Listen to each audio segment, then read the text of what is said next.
Let me snap open this beer. All right. Hey, Michael Wichael, the man, the myth, the legend. Let's start this over. Welcome to the show, my brother.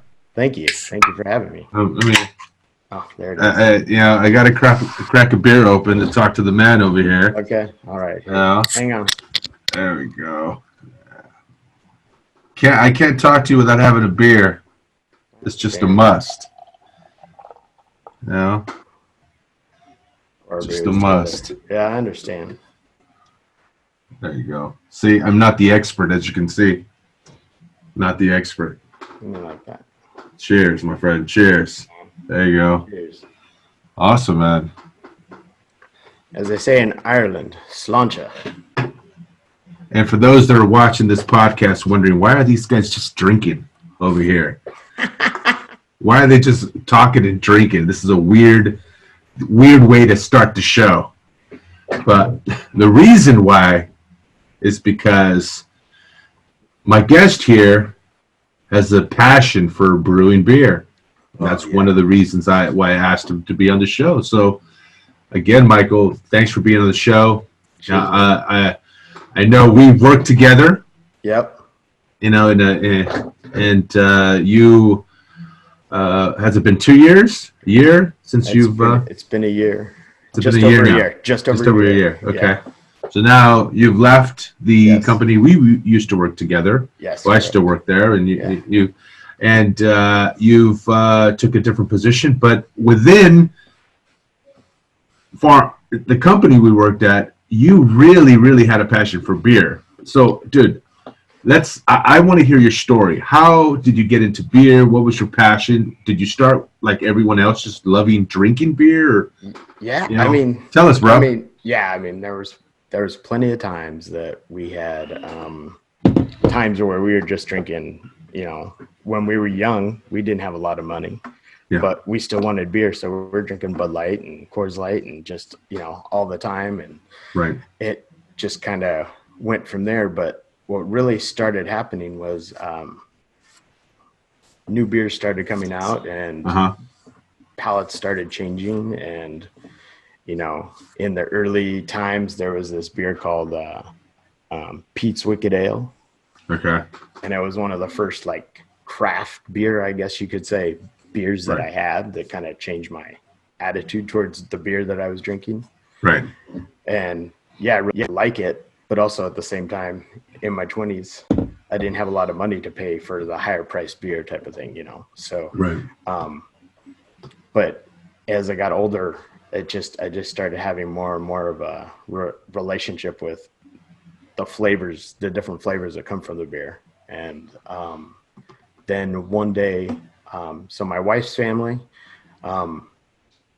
they have this, I guess, tradition at Christmas time, and everybody makes somebody. And so you have one person, and you have to actually put time and effort into a gift, and you have to make a gift for somebody. And so one year my wife's like, hey, what do you think about getting a homebrew kit and brewing some beer for our brother-in-laws, because we both had brother-in-laws that year. Oh, wow. That's a good idea. Wow, that's cool. Okay, wow, okay. So we ordered a kit online. Okay. And, a couple kits online, and then we homebrewed beer. And we fermented it in glass carboys, and we did 2 5-gallon batches. And nice. It was all extract brewing, so it was a very small amount of specialty grains, and then the rest was just dark syrupy liquid that you poured in, and that creates the sugars and everything. And so that's how I got into home brewing. And then the home brewing kind of just carried on into diving further and further into craft, drinking good beers and searching those types of beers out. Kind of like just a wine connoisseur would do, you know what I mean? It's just the same thing, it's just different drink. And just really enjoyed it. And then stepped away from homebrewing just for a little bit, and then found a buddy who, a friend, and he wanted to homebrew. And so we're like, let's do this. And so we started sharing cost, and we started homebrewing together. Cool. And then I ended up going to the California Craft Beer Summit. Nice. Okay. And awesome. So just as the story goes, home brewer, loving beer, loving the life, craft beer people at the craft beer breweries and everything, really nice people type of thing. Right. Really enjoy the atmosphere, and where you can go grab a beer and there's some sort of food truck there and stuff, and you just hang out and have a beer, type of thing. Right. You chill. And so, I went to this craft beer summit. My wife, she got me into the home brewing because of the presents, right? Okay. And then she bought me a ticket to the first ever California Craft Beer Summit here in Sacramento. Nice. And she surprised me with it, and I went to this industry event and happened to meet some people there, and just different people. And I've been every year now, and it's just been great. And so what has happened is, as I met people in the industry and that type of stuff, I kept going to these conferences, and they'd have these, sessions where you'd hear somebody talk, and there'd be the teaching sessions, and all the brewers were saying the same thing. And they were saying, if you really want to work in the industry, you have to understand that it's not what it is. It's a lot of hard work, and you have to really, really love the process of making and creating beer and all the hard work and labor that goes into it, because it's a very physical job. Right. So make sure that that's something for you before you actually go and pursue that as something new in the future. That's pretty good advice. Very good advice, right? But yeah. But I heard it more than once that weekend, and I said, and in my head, that's the important thing that I needed to learn. And so then I was just thinking about it, and I'm like, maybe a part-time job, maybe a part-time job, because, I had a full-time job and that was what paying the bills, but I said, maybe a part-time job. Let's see what's out there. So I just started looking on different brewery websites and looking to career links or anything like that. Had to go to a couple different websites and found a job posting for a brewery in Davis. Nice. And they were looking for a bartender, a beer tender.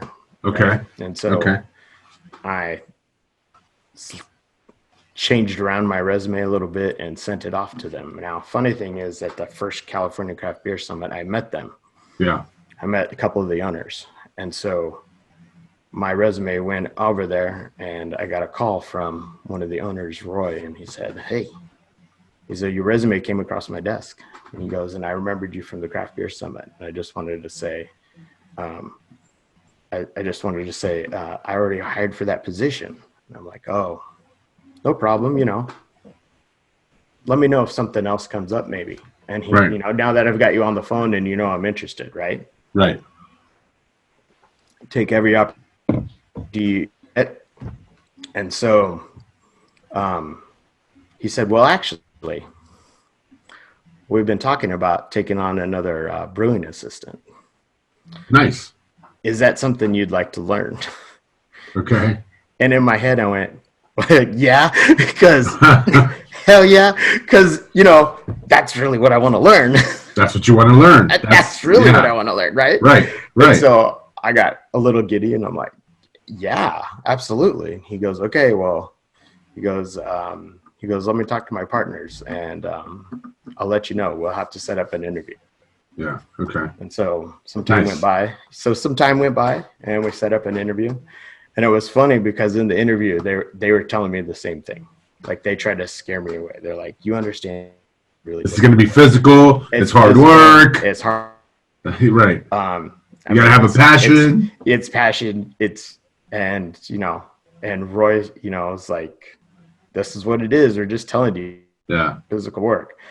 And so I started out, and they took me on, and I've been there working now. I was working, like 2 to 3 days a week when I first started.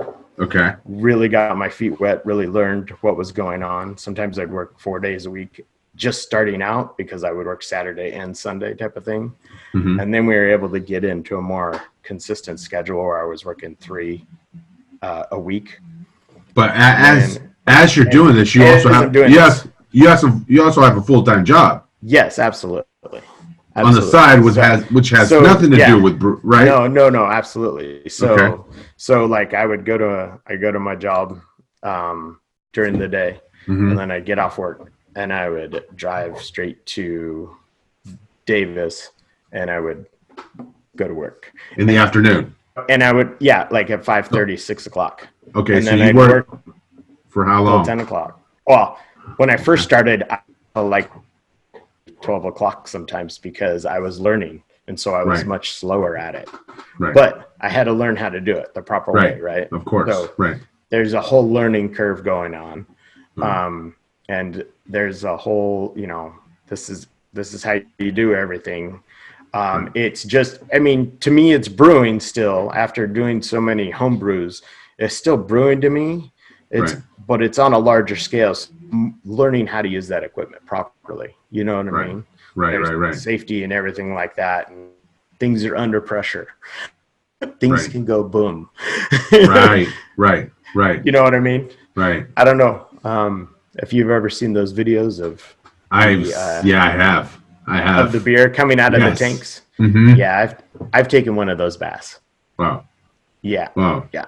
Uh-huh. Wow. Wow. That's a lot of work. But here's the thing. Stuff happens in the brewery. True. And when that happens, you just, okay, well, it's done now. Now you clean up and you move on, right? But it takes a lot more time you get out of your day. I have a question for you, which is is going to be a very odd question, but I don't know. Okay. It just popped in my head. All right. During your day job and your previous day jobs, there's always been this rule where you can't drink on the job. You can get in trouble, right? For drinking on the job?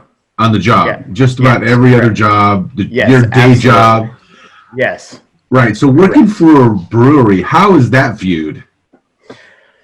It's viewed as it's actually so that's actually a very good question. It is viewed as part of the job. Okay. It's part. Okay. So if the brewery has the correct rules and regulations in place, then you should all be taking a serving class. No matter if you're working in the brewery, you're working in the tap room. You know what I mean? Right. You take these classes and you understand about that there's this responsibility level that you have to have at the brewery type of thing. Of course. You know what I mean? Right. Of course. And you're an adult, so you have to make adult decisions. Right. Because this is an industry that requires you to taste beer. Right. So that you can describe it to customers or know their taste buds when they say, "Oh, I like is, a little more sweet." Right. You know what I mean? Makes sense. So it may not be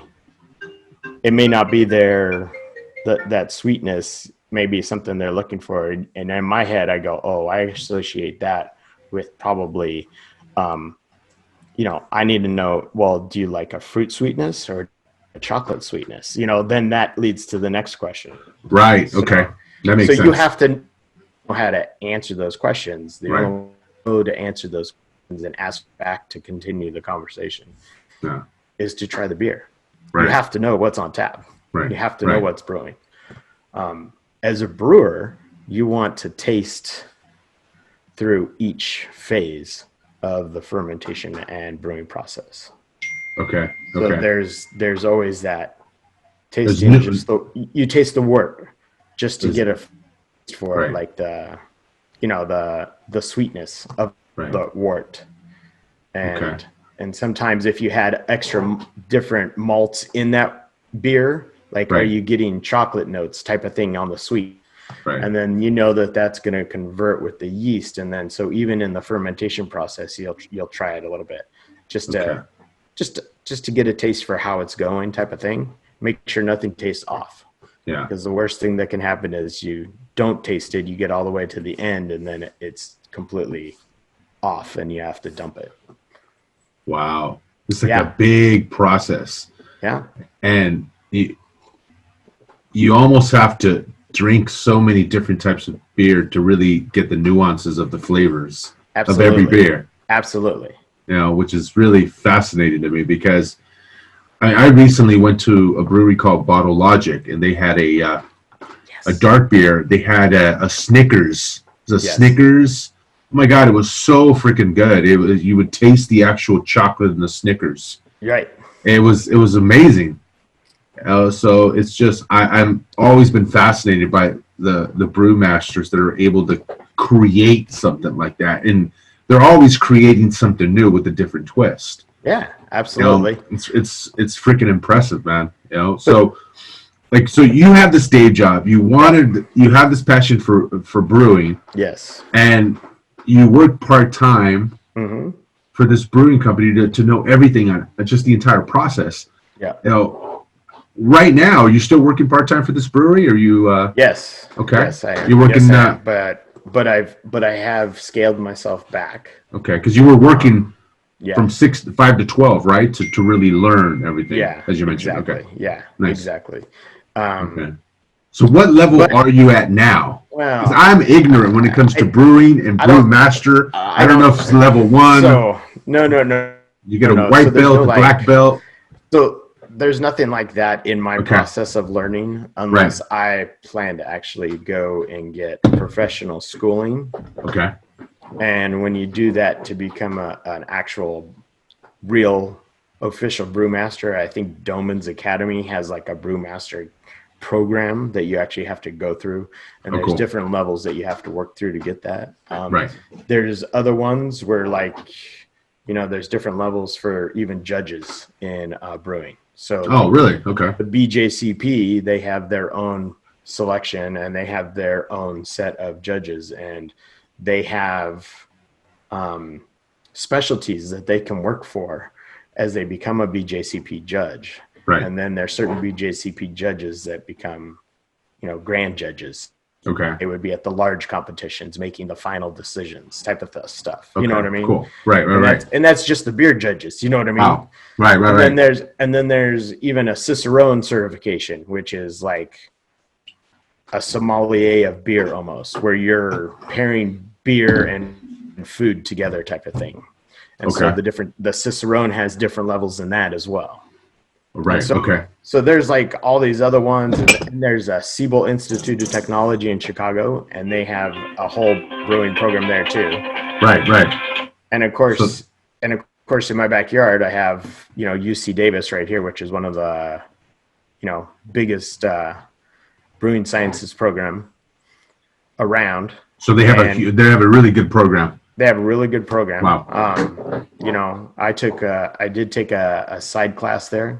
Mm-hmm.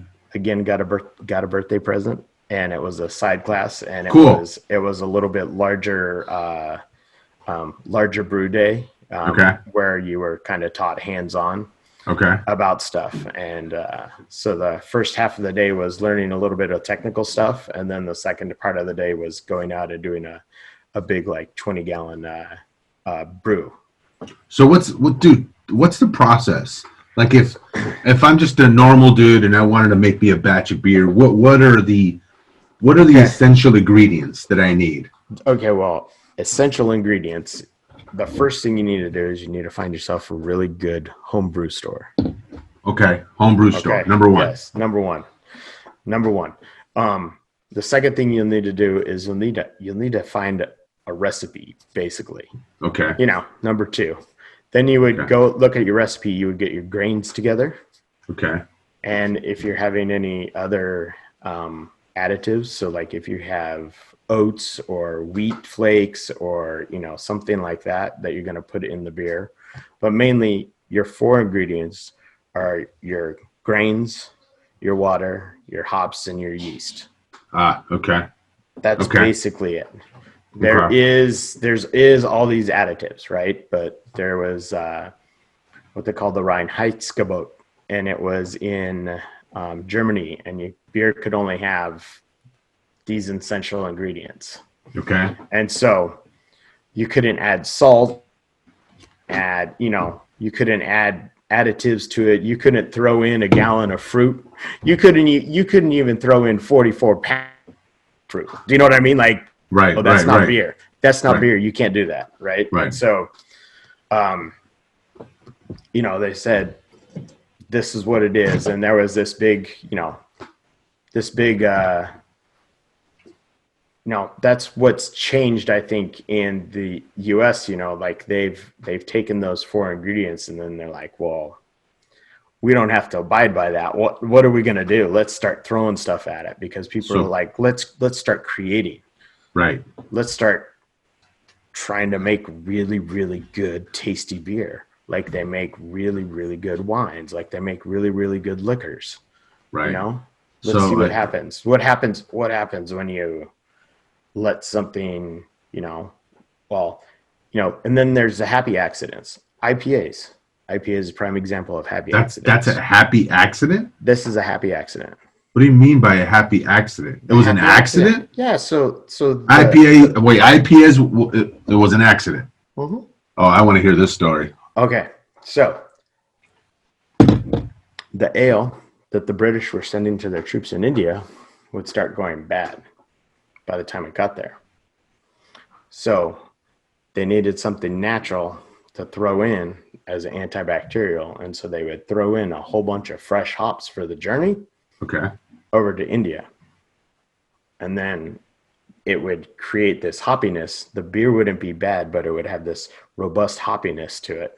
Right. And the India Pale Ale was born. So it was an accident. Well, you gotta. One of the greatest accidents of mankind, in my opinion. Right? They're like, oh, wow. Well, hops have antibacterial properties, so why not? Why not? So they threw in extra hops, fresh hops, to maintain fresh, and it would extend the journey. Wow. I did not know that. And then the troops in Britain got, and that's why, it'd be basically the IPA was from like a British ale that was being sent over to the troops.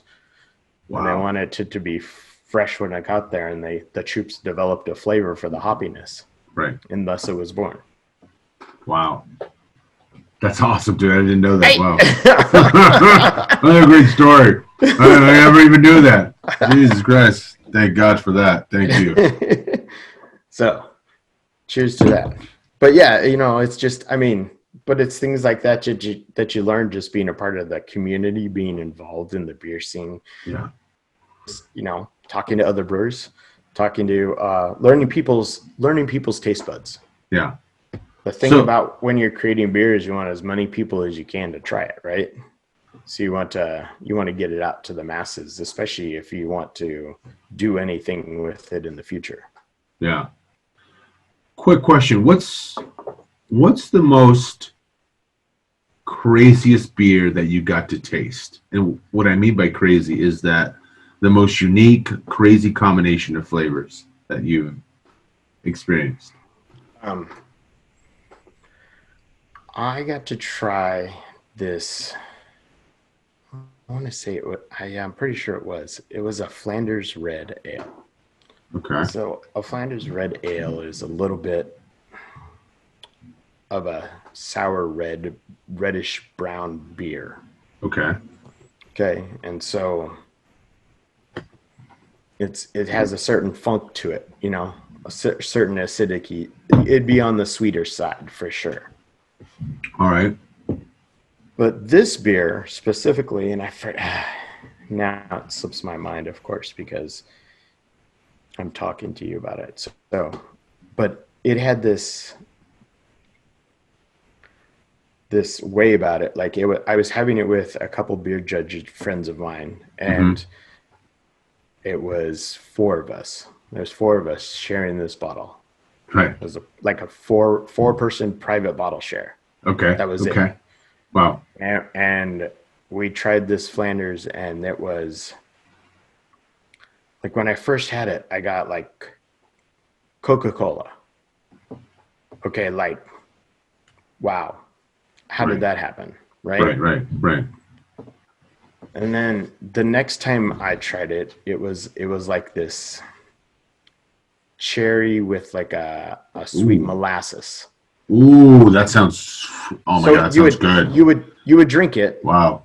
and you'd get this like cola tartness. Also, Mm-hmm. the Coca-Cola has a little bit of tartness on it, and Right. you'd get that like bark thing on your tongue.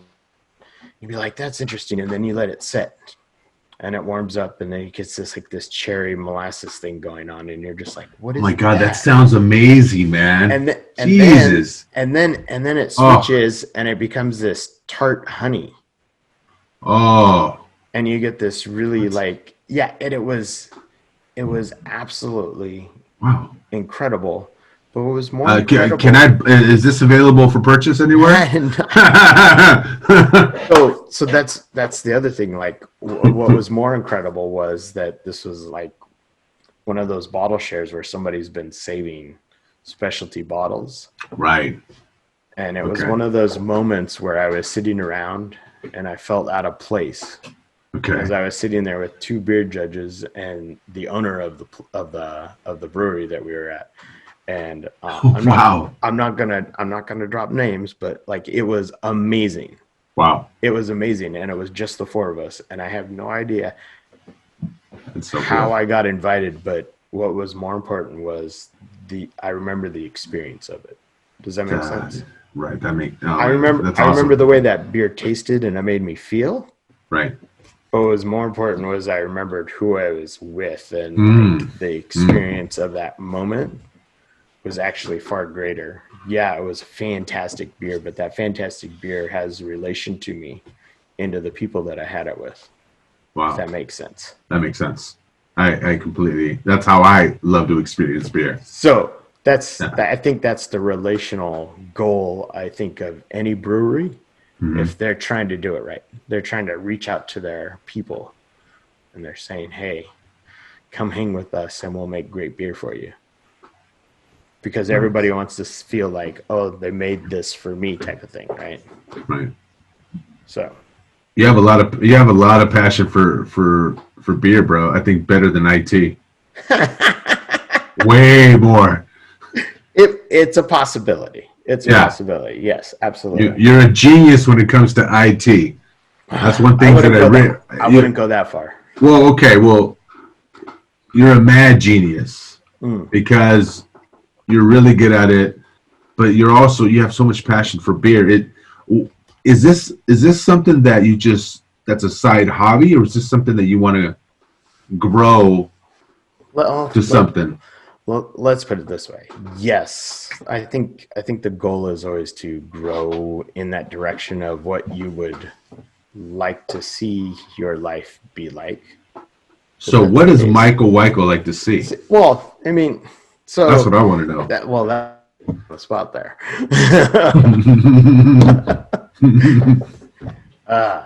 Okay, so like, I mean, ultimately, yeah, the goal would be be able to open my own brewery. Awesome. That would be the ultimate, like, right. But what I can do now is I can feed my passion by I can homebrew and take what I'm learning at the brewery that I'm working at, right? And apply it to my own brewing style. Right. Does that make sense? Yeah, which is also growing right as I work more there. You know what I mean? Right. Which is it's a smart move on your part, because when you want to learn an industry and you're working in a completely different industry, the best thing to do is immerse yourself in that industry in some way, some fashion, and to work part-time in the afternoon to learn everything about brewing and just try to become a brewmaster, working with brewmasters. That's the way to go. That's the key. Well, yeah, absolutely. I mean, you work with other brewers. Hopefully you're, the people there want to support that, but For me, the big thing that they were able to do is like, you have so much passion for it, we can teach the passion. Yeah. And I think that's important for people to remember. If you have a passion for something, then your passion will come out. People will see it. Do you know what I mean? And so when they're able to see that, then, a lot of the time you'll hear these, self-help gurus and everything say, you know what? You can teach the passion. If you notice that somebody's passionate about something and you need something like that in your life, you can teach that person that because they have passion for it. So why not teach that person? Right. That makes it can take your workload and make it less, that type of thing. You know what I mean? Right. But it's also then, as my responsibility, as I see, like, somebody taught me, now I want to teach other people, which is really cool because I get to do that at times. Do you know what I mean? Right. And so it's being able to really convey that, like, when you brew with me, I brew it because I really enjoy it. Right. Like, I geek out about it. You know what I mean? Right. I like the creativity of it. I like the producing of it. I like to know, you know what? People are going to enjoy this, or I really hope people enjoy this. I mean, especially when you see one of the beers you brew and people are like, this is really good, or, you know what I mean? Like, they make comments about it and you hear people talk about it and you're just kind of like, yes. You're like, it feels good. Like, it feels good. It feels must great. Feel amazing. It feels amazing. And you're like, you know what? I want to do more of that because I want to create new beers, and I want to push somebody's taste buds in a different direction, or I want to, push the boundaries and the limits. You're talking like a chef, man. These are the words that come out of a chef. Absolutely. It's interesting because I have a few friends that talk the exact same way, but they're chefs. Yeah, well, we know one. You're a beer chef. Yeah, we do know one. Yeah, that's right. She was on your show, right? Yeah. No. Yeah. Right. So, like, I'm just saying, like, it's. I love it. It's amazing. And here's the thing. Also, I love to cook too.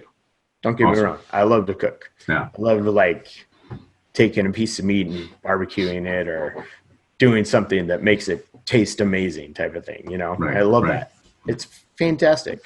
Yeah. But I like the creative process in the beer. And then there's always, like, you have to do certain things and you have to do them a certain way. So there's always places to make variations. Right. But it all has to be done step by step. And for a person like me, I think sometimes that works well for me because I'm like, oh, well, I know that how long I can wait before I can, and I need to take care of it. And then you're checking on it, and it becomes this game where you're hoping that it develops into something, but you don't even know sometimes how it's going to develop and what it's going to turn into. So even as the brewer, you're hoping one thing, but you could get a completely different thing, or everything could go wrong. However, as the brewer, your job is to know what you're doing so that hopefully what you're doing turns out amazing. That's basically what you're hoping for. Just like a chef. A chef just like a chef creates, and they put their heart out there, and it's in their food.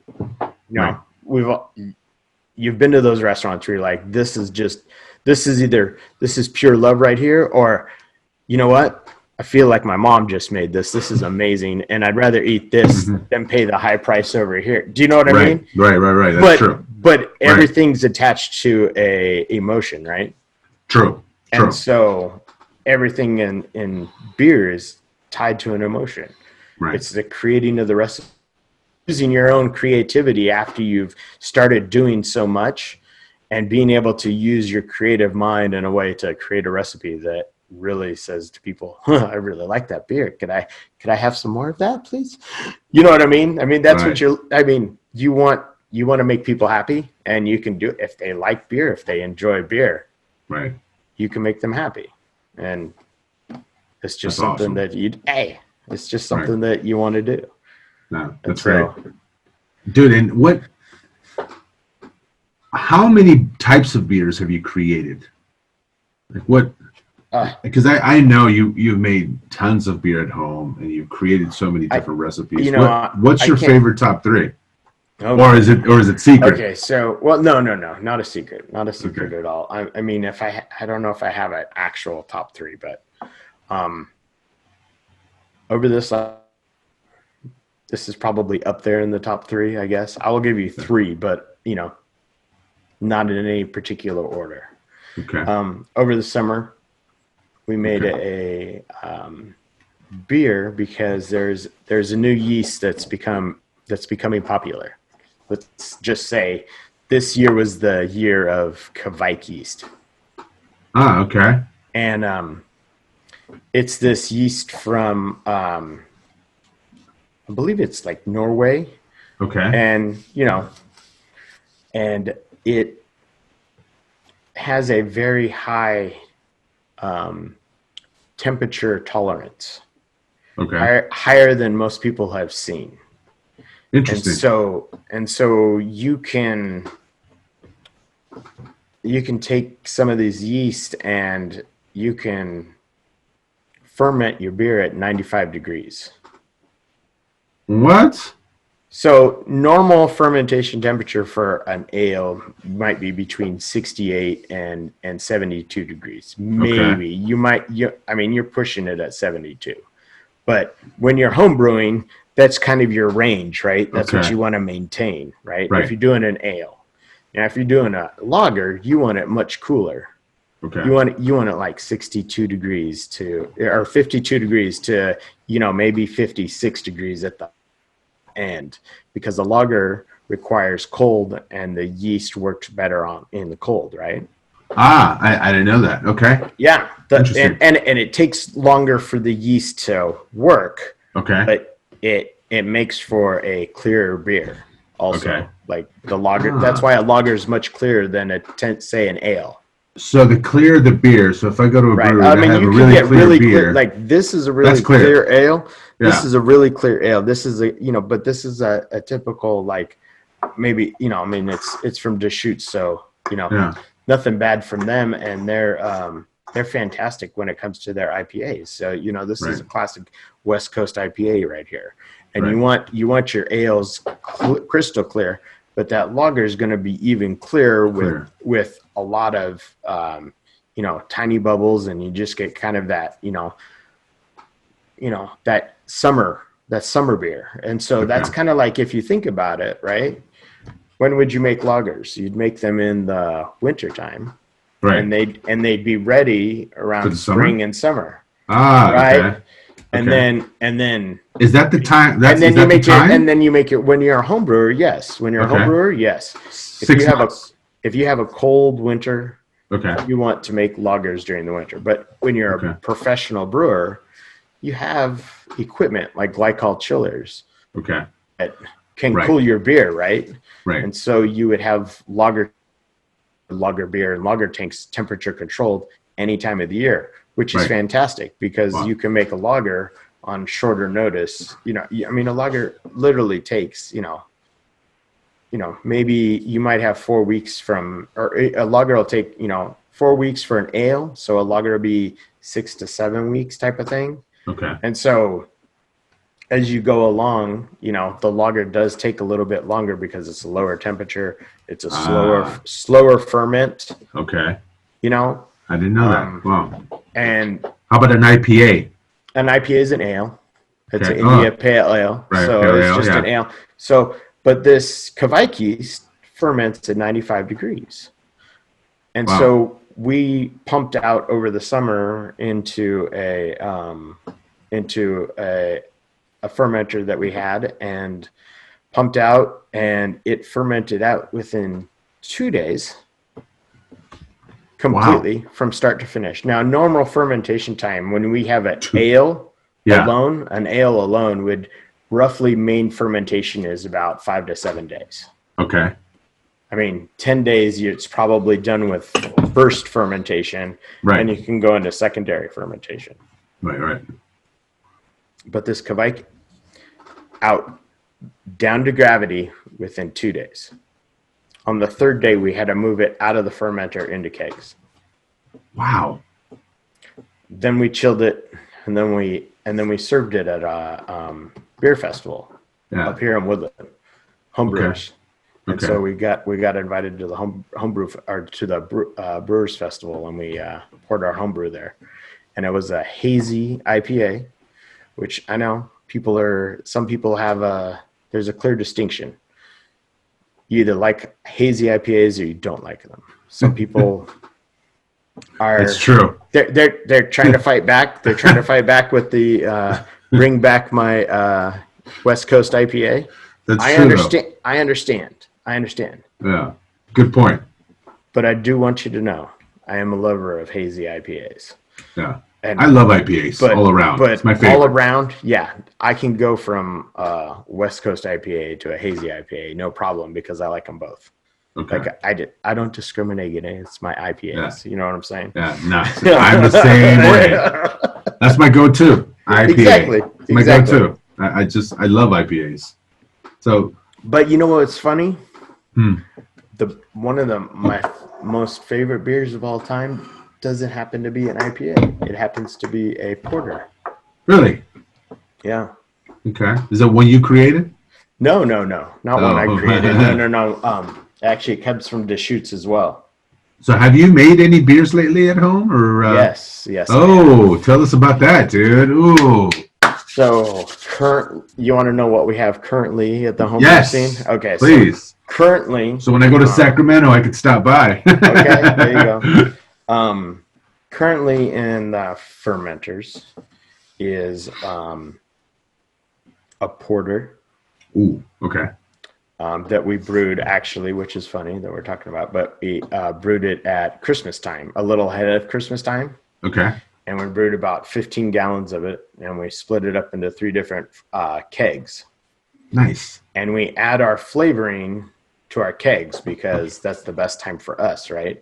Okay. And so we added our flavoring in the kegs. And so to one, we didn't do anything. And to the second one, we added Madagascar vanilla bourbon. It was like an extract. Okay. And then to the third one, we added nutmeg. Okay. And so we just got as home brewers, all our friends were like, hey, that was really good. We gave it away for Christmas. You know, people enjoyed it. Right. We thought that was a really good recipe. Let's make that one again right away. And so we kicked down the street and made another batch of that in 10 gallons. So we'll have about 10 gallons of the porter. Nice. And then we need to keg. Currently, we need to keg because it should be done now is the persimmon rice lager. Persimmon? Persimmon rice lager, yeah. What? Yeah, so it's we call it Hashi. Persimmon rice lager. Mm-hmm. Holy crap! I would love to taste that. My homebrew partner Kenji. Holy shit! He came up with the recipe, and okay. The first time I had it, it was amazing.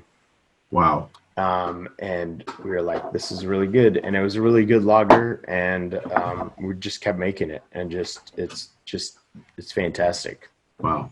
So, and especially that lager, man, you hit that thing right at springtime. Yeah, it's fantastic. I'm gonna have another beer, by the way. See, hazy. It's a hazy little thing by Sierra Nevada. Yeah, I like that, dude. So, do you ever bottle the beer at home, or do you ever sell it, or try to sell it? Give it away? What do you do? Well, so here's the thing: as a home brewer, I'm not allowed to sell my beer. Because you're working for a company?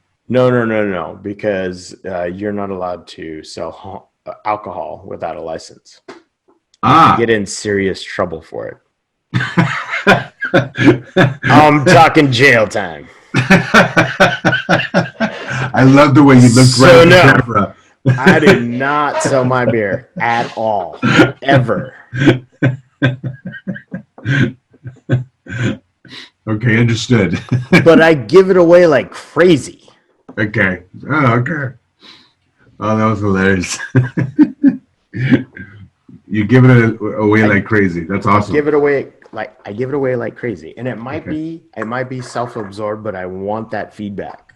Yeah. I'm always asking you, so what do you think of the beer? I know, Right? when you gave me 2 bottles of beer one time, Mm-hmm. and before I didn't even try it. Like, hey, what'd you think of the beer? This is like an hour later. I'm like, wait, relax, give me some time. Give me some time to open this sucker up, man. I'm barely getting home. I'm driving on the way home, and you're like, hey, man, what do you think? I'm like, what? I'm driving home. I haven't tried it yet. Sorry, man. Sometimes you have to, like, you don't want to know. You gotta know. It's like, I want to know. But here's the other thing too. Like, I want the like honest feedback. Like, if it's a beer that you're not fond of, say it was okay, but it's not, or you know what, I thought it was crap, but also it's not my beer. It's not the type of beer that I would choose to have. Right. But me being somebody like that, that'd be something that I would remember, and I'd be like, okay, cool. Thanks for letting me know.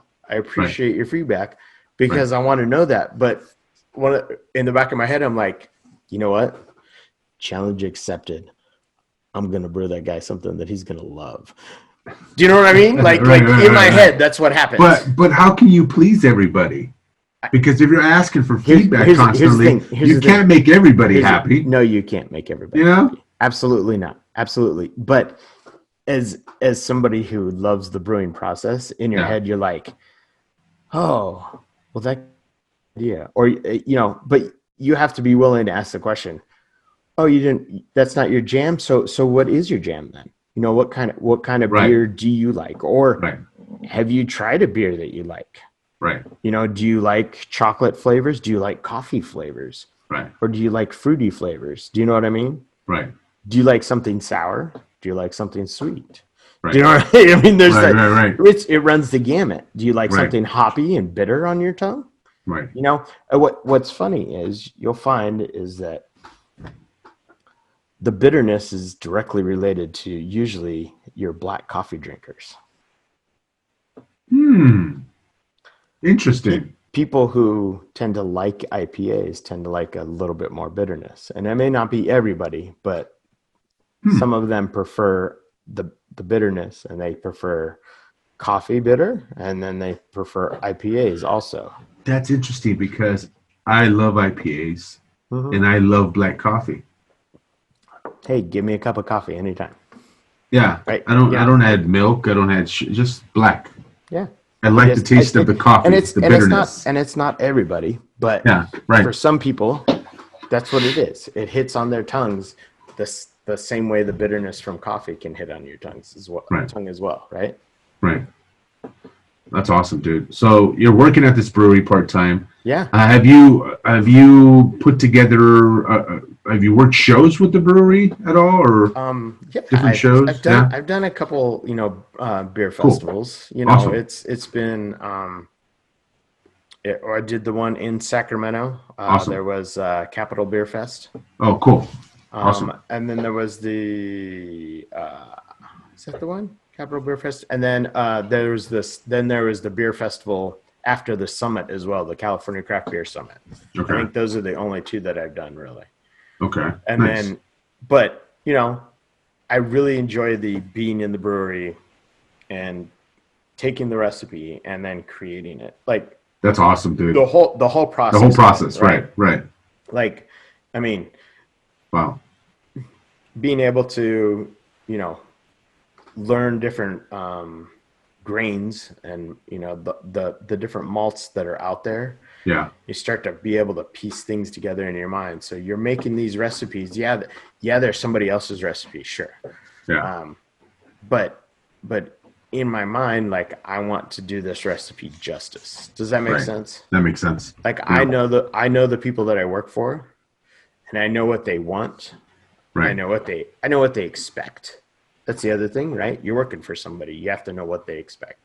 Right. And then as you learn, you start to grow and you start to make better and better batches of the beer because you understand the whole process.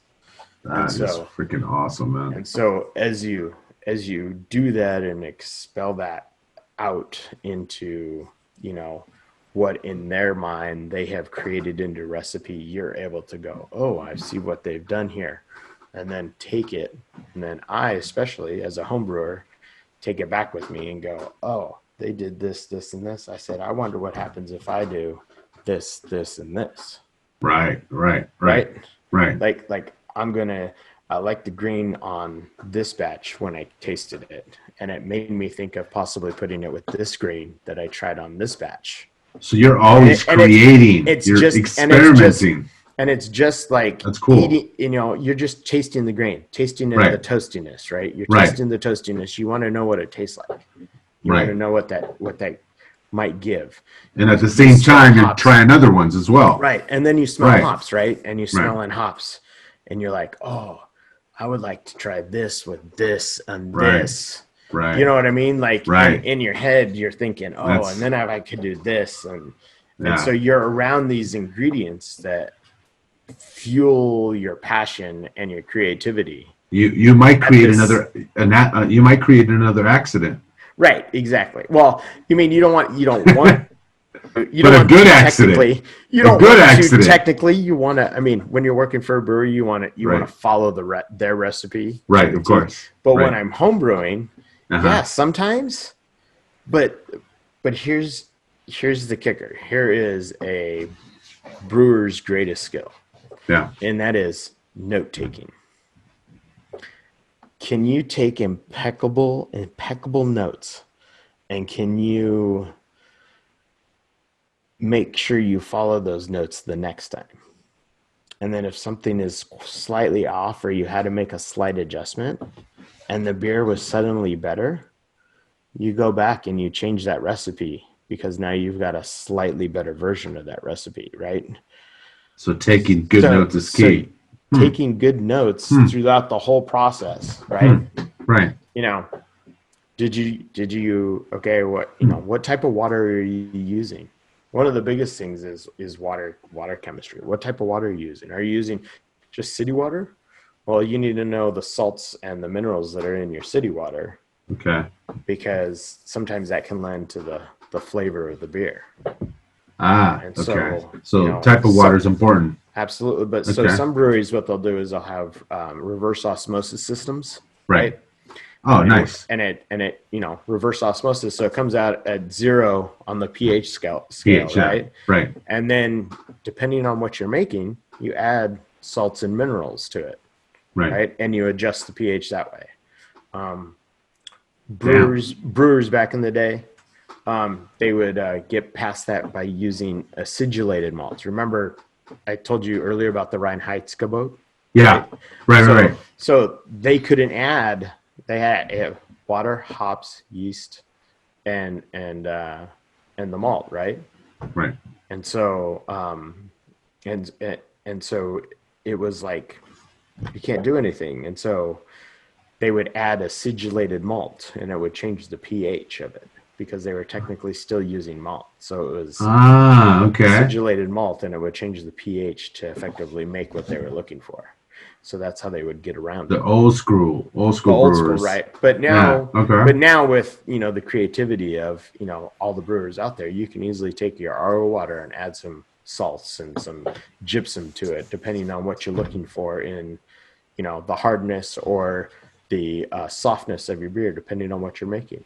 Yeah. And it starts at the water level, and then from there it depends on your grain and how well it's milled, or what level of is it a good mill that's cracking the grains really well and exposing all those sugars so that all those sugars can be used, or is it how's your mill set type of thing, that you have to worry about everything. But then you're worrying about what type of flavors are you trying to introduce. Are you trying to introduce malt flavors? Do you want something chocolatey and soft to the mouthfeel? So good. Right. So are you going to do a stout then? Are you going to nice little stout, chocolate stout? Right. Are you going to try to do a porter, or type of thing?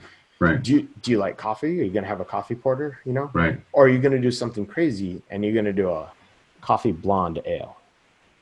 That's great. Okay. So you're always working with working flavors. So you're thinking about things all the time, right? Always. Like how often do you think of beer, man? Like, is your mind just going 100 miles per hour? You're the grocery No. store with the wife, and suddenly you're like, ooh, So yeah, this would actually go good with this. no, not all the time, but there are moments where I'm like, I think it happened. I think it happened all the time at one point. I'm sure it did. Maybe a year ago, it was Yeah, constant. probably. It was constant. Yeah, absolutely. It's really about like, I mean, for me, home brewing is about refining my skill Yeah. and creating the recipes that I want to make, Right. and trying to get my passion out there. And Nice. right now, it's a hobby. Would I love for it to be something else? Absolutely. But again, that's a lot of money. Do you know what I mean? You can always, yeah, right. It is. But people, and I'm sure you've heard people start small. They start with the small brewery. Absolutely. They start to, right. So it's Absolutely. the end goal for yourself is to have a brewery yourself. Eventually, yes. Yeah. That would be the end goal for sure. And it's something that you thought about. Did you create a 5-year plan or 10-year plan, or is it? Because I know you want to do it. I know you want to do it. I do. We haven't done that. We haven't gotten that far yet. Okay. We have talked about certain other things. Okay. But again, do I have people that I would go into business with? Yes, absolutely. Yeah. Okay. From there, it's kind of, we all have other lives going on as well. You know what I mean? We have lives that have to pay the bills type of thing. Right. We're raising families. Yeah. Right. And for us, one of the things is that, it's kind of like, I don't know, it's kind of extended our family in a way. Like, the people the people I brew with are kind of like extended family now type of thing. Right. And they're guys that, we created our own homebrew club. And, that's cool. You know what I mean? Like a homebrew club. Like that's cool. We officially like set ourselves up as a homebrew club, and so that's a cool. That's a cool club. It's just are women allowed?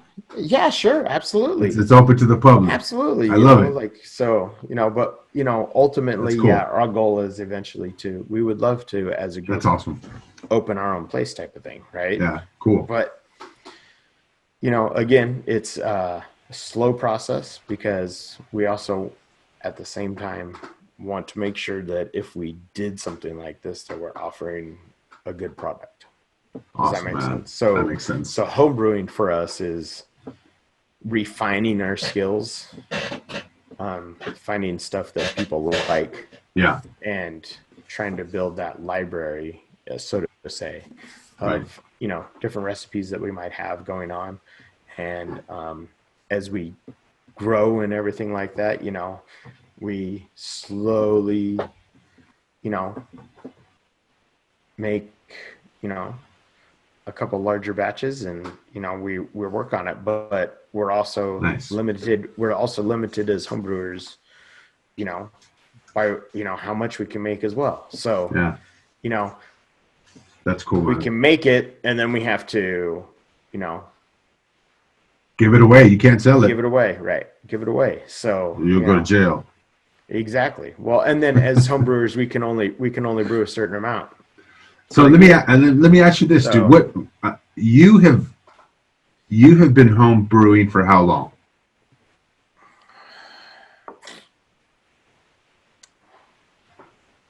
Let's see. Wow, that's a long time. Yeah, a long time.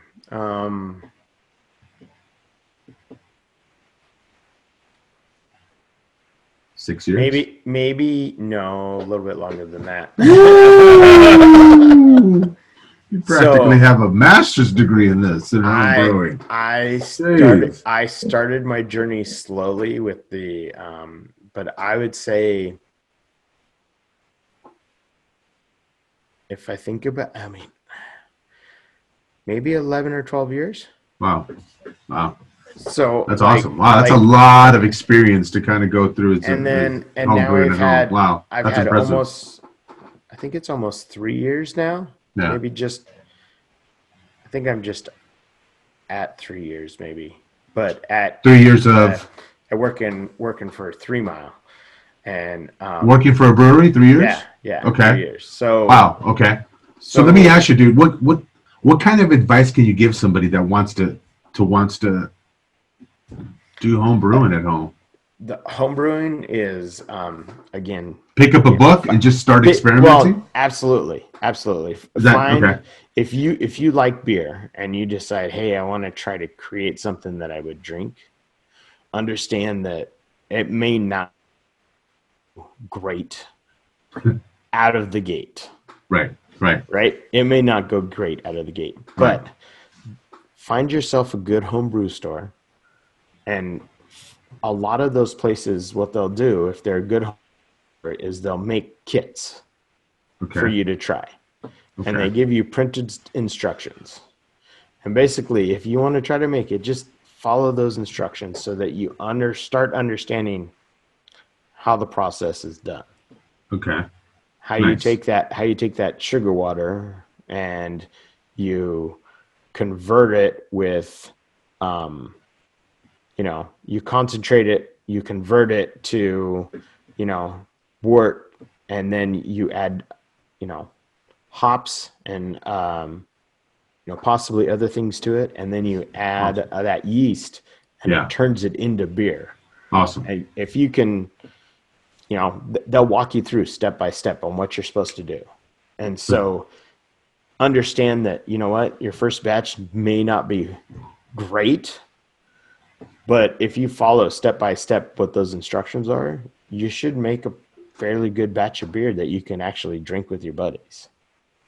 And then if you enjoy the process, do it again. Okay. And then do it again. And do it again. And again. Right? You know what I mean? Right. You gotta do it again. Right. Follow the process. Exactly. If you decide that you make 3 batches and somebody goes, "Oh yeah, have you tried all grain brewing yet?" Right.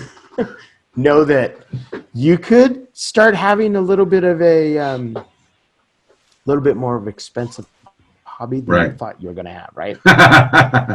So just saying, because you're like, oh, I think I need some equipment. And then you're like, oh, I'd like to upgrade that equipment now because I'd like to make a 10-gallon batch rather than a 5-gallon batch. Very expensive hobby.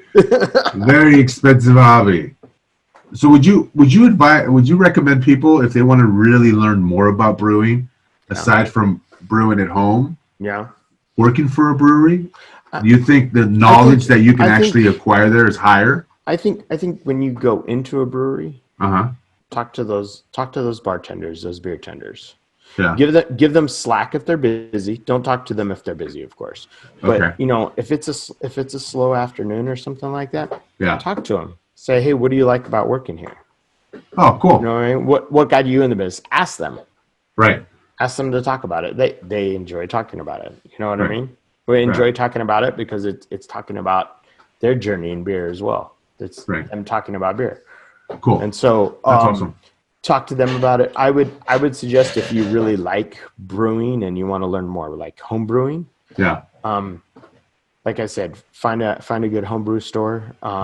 There's lots online as well, and they'll send you with instructions and everything.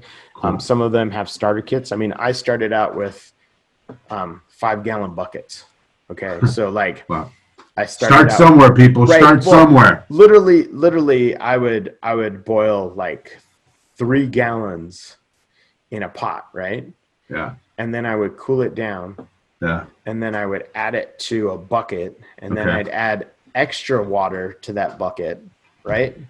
Wow. And then I would put it in that bucket, right? I'd add the yeast in that. Right. I'd shake it around really good, and I would let it ferment. And so it was 5 gallons at a time. And then I would take that and I would transfer it to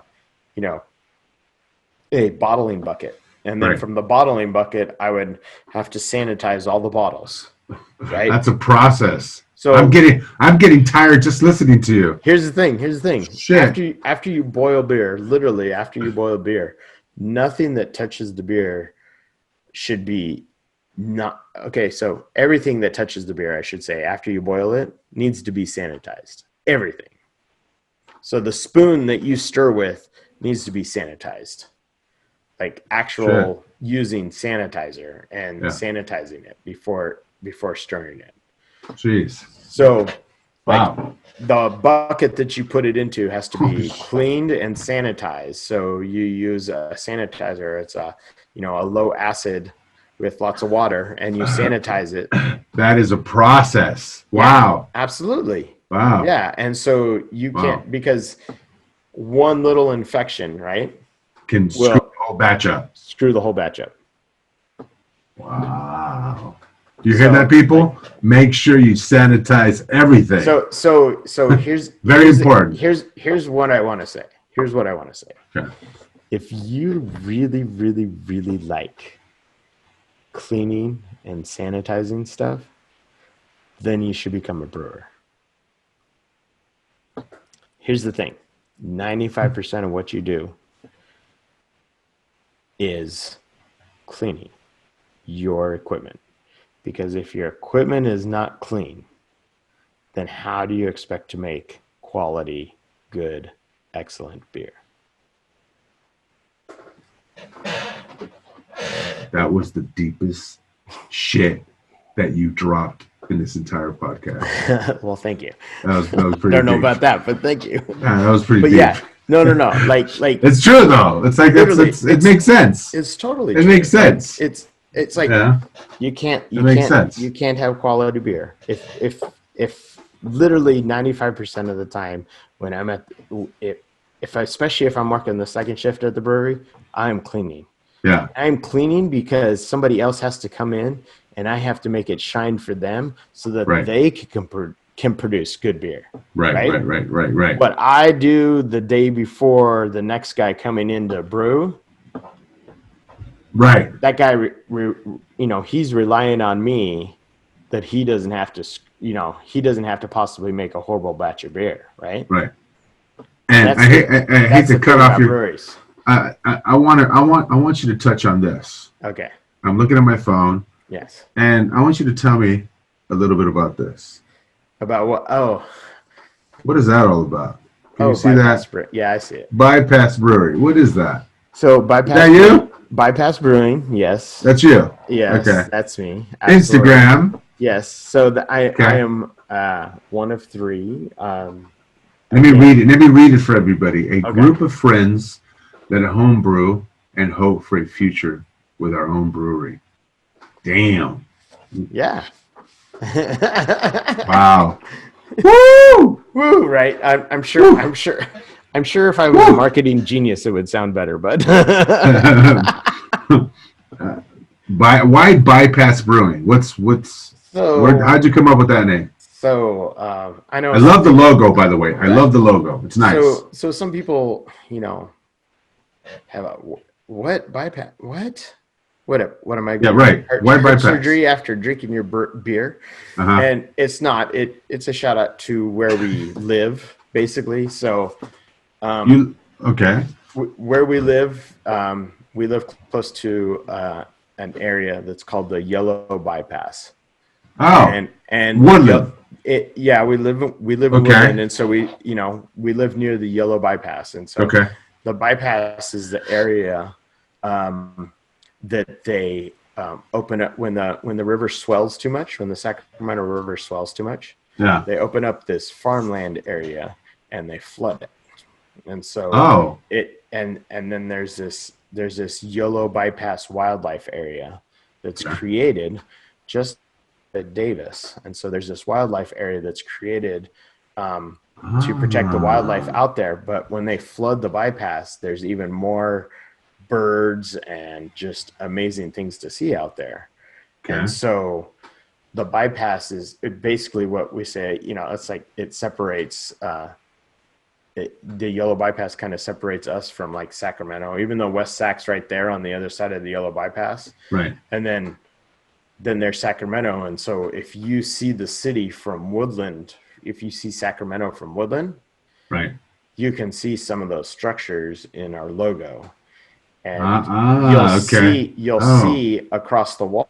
Oh, right. I do see it. You'll see the cranes going across the water, taking off, right? Right. I see that now. And so when you look at it, for us, it reminds us of where we come from, where we live, something that we enjoy seeing, especially after it rains, and if they open the bypass, especially because then you're driving from here to Sacramento and you go over the yellow bypass on the causeways, right? And when you go across, you can see these big white cranes swooping across the water, and it's really cool. That's cool. Wow. And so you see things like that, and you don't see, that's one of the beauties of the area of where we're from and where we live. And that's so cool. It's kind of, I love that, man. What our home is. And so our home is where we live. And so that's what it is, ByPass Brewing. So it's a shout out to Yellow Bypass being so close and the wildlife that is there. Basically. That's cool. Yeah. I've never heard that story, man. That's a great story. So it's one of those things, we just kind of thinking about, awesome. What about dude, bro, where we are. I need to address the elephant in the room. Okay, what's the elephant in the room? That hat you're wearing. Okay, my friend. So, what do you? I want your thoughts. We're going off topic. Let's. But okay. 49ers have been my favorite team since I was a kid. Yes. Since Montana. Mine too. Yeah. Absolutely. Yeah. Absolutely. You even grew out your beard and dyed it red for this occasion. For the 49ers. No, I'm fair. Yeah, your hair's not even red. It's brown. You dyed it. All natural, baby. That's not natural. It's like 49ers are going to the NFC. Smart move. I would do the same. I'm going to dye it red. I'm going to dye it red and wear a 49ers hat. Where's my 49ers hat? I'm going to do the same. Well. Okay, so I want to hear your opinion. Let me just say. The way we were able to be healthy, even and stay in the game, even with the mistakes that we made, right? Because in the first half, we were our own worst enemy. Yeah.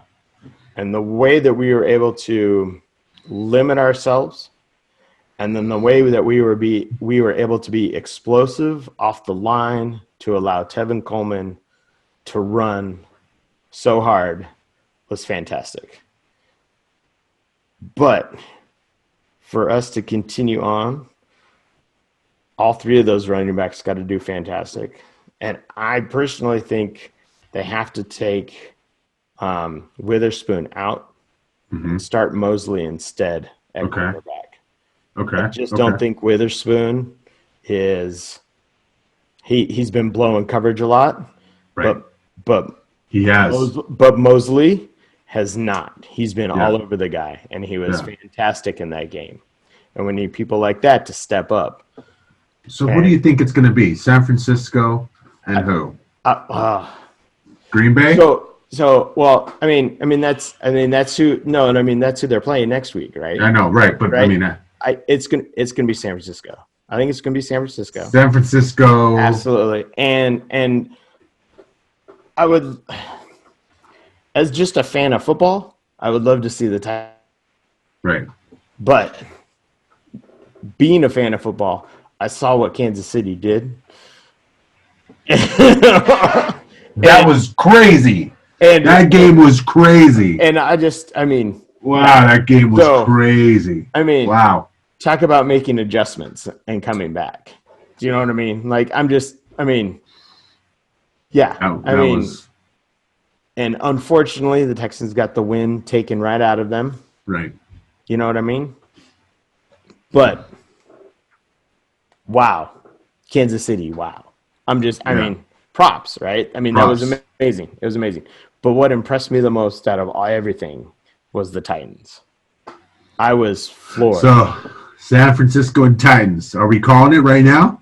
I would love to see that happen, but I think it's going to be San Francisco and KC. I would love to see the Titans and Like Okay. ultimately, yeah, I would love to Okay. see. I would love to see because I think it would be a fantastic defensive game because the Okay. Titans' defense is hitting on all cylinders and is at the A level right now. Like the way they've been playing the last 2 games, last 3 games even, just getting there has been amazing, and it's all been defense led. We shall see. Oh, we shall see. We shall see. Absolutely. You know, Absolutely. Yep. All right, brother. Well, I'm going to conclude it with that. You know, it's been a right, man. cheers. I ran out of beer. I need to get okay. cheers. That's okay, man. Cheers. You know, thank you for being on the show, brother. It was great. I loved hearing your story from the beginning to the end, and it's just an inspiration to a lot of people that really want to get into brewery. Whether you want to home brew at home, absolutely, do it. Absolutely. Get it done. Do it. Get a book. Just do it. If you love beer, just do it. Do it. Absolutely. So don't be afraid. Even if you're batch, it's a great hobby, and there's lots of places you can go. You can even look at home brew clubs in your area. There you go. Go to the American Homebrewers Association. Do it. Exactly. And then follow me on the MW Beer Life on Instagram. Yes. And ByPass Brewing on Instagram as well. And one more thing for the viewers watching: if you're ever driving by the city of Sacramento, Woodland area, and reach out to Michael at ByPass Brewing on Instagram. ByPass Brewing. Yes. And shoot him a message. Say, hey, I'm passing by the city of Woodland. And I just want to know if you happen to have any beer that you're giving away this week. That you're giving away this week. Because he can't legally sell it. Correct. Exactly. So reach out to him. People need to try the beer, right? Yeah. If you like beer. Would you recommend the beer? I would. Yeah, I would definitely recommend it. Okay. So everyone, reach out to Michael if you're driving by Woodland. Shoot him a message. Right on. All right, Michael. All right, good talking to you, brother. Thank you, brother. I'll talk to you soon, man. Good talking to you. That was fun. Talk to you later. Brother. Peace. Later, man.